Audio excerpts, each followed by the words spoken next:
మహిళల ఆత్మ గౌరవానికి ప్రతీక సావిత్రిబాయి పూలే జీవితాన్ని ఆదర్శంగా తీసుకోవాలని జిల్లా విద్యాశాఖ అధికారి రాజేశ్వర్ బీసీ ఐక్యవేదిక జిల్లా అధ్యక్షుడు వేముల వెంకన్న తెలిపారు. మహబూబాబాద్ జిల్లా కేంద్రంలోని కలెక్టరేట్ సమావేశ మందిరంలో సావిత్రిబాయి పూలే 195వ జయంతి సందర్భంగా ఆమె చిత్రపటానికి జిల్లా కలెక్టర్ అద్వైత్ కుమార్ సింగ్ తో కలిసి ఘనంగా నివాళులర్పించారు. అనంతరం పలువురు ఉత్తమ మహిళా ఉపాధ్యాయులను ఘనంగా సత్కరించి జ్ఞాపికలను అందజేశారు. ఈ సందర్భంగా వారు మాట్లాడుతూ సావిత్రిబాయి పూలే త్యాగనిరతి వ్యక్తిత్వ వికాసంతో ఒక మహిళా శక్తిగా ఎదిగారని కొనియాడారు.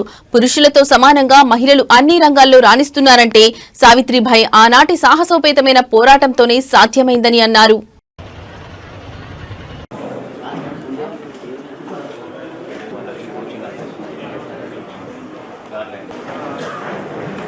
సావిత్రిబాయి పూలే 198వ జయంతి సందర్భంగా ఇచ్చేసినటువంటి గౌరవ కలెక్టర్ శ్రీ అద్వైత్ కుమార్ సింగ్ గారిని సభని కూడా పూలమాలార్పణ చేయాల్సిందిగా ఆహ్వానిస్తున్నాం. జిల్లా అధికారులని పెద్దలందరినీ కూడా విచ్చేసి డీడర్కు మాతా సావిత్రిబాయి పూలే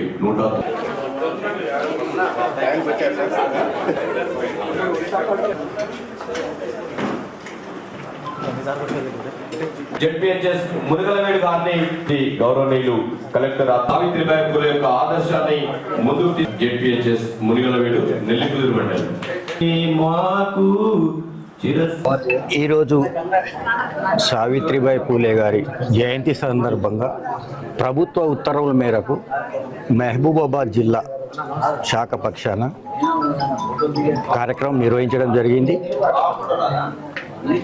10 మంది ఉత్తమ ఉపాధ్యాయులను మహిళా ఉపాధ్యాయులను ఎంపిక చేసి వాళ్ళని కూడా సన్మానించుకోవడం జరిగింది. కార్యక్రమానికి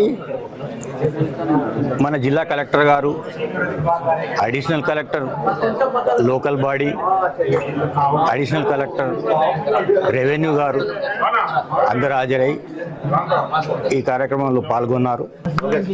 సావిత్రిబాయి పూలే 195వ జయంతి సందర్భంగా ప్రభుత్వం కలెక్టర్ ఆఫీస్లో అధికారికంగా జరుపుకోవడం అనేటువంటిది ప్రత్యేకంగా ధన్యవాదాలు తెలియజేస్తూ, సావిత్రిబాయి పూలే ఒక వ్యక్తి కాదు, మహాశక్తి.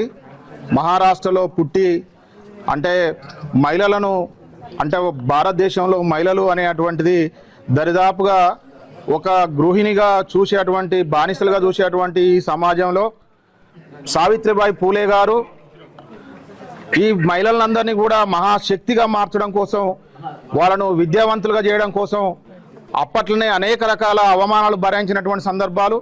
కొన్ని కులాలకు సంబంధించిన వాళ్ళు మహిళలను ఎంకరేజ్ చేయడం ఏంది, మహిళలను ఎడ్యుకేటెడ్ పరచడం ఏంది, బానిసలుగా బతికేటువంటి మహిళలను ఈ విధంగా తయారు చేసేటువంటి పరిస్థితులు ఏంటిది అనేది ఆమె మీద రాళ్లదాడి జరిగినటువంటి సందర్భాలు కూడా ఉన్నప్పటికీ కూడా అట్లాంటి పరిస్థితిలో సావిత్రిబాయి పూలే ఎక్కడా తగ్గకుండా మహిళలందరినీ కూడా ఎడ్యుకేటెడ్ చేయడం కోసం ప్రయత్నం చేసినటువంటి సందర్భం ఉంది. కాబట్టి అలాంటి మహిళ ఈరోజు ఒక మహాశక్తిగా, లేకపోతే మహిళలకు సంబంధించినటువంటి ఒక శక్తిగా గుర్తించి ఈరోజు జరుపుకోవడం అనేటువంటిది చాలా ఆనందకరమైనటువంటి విషయం.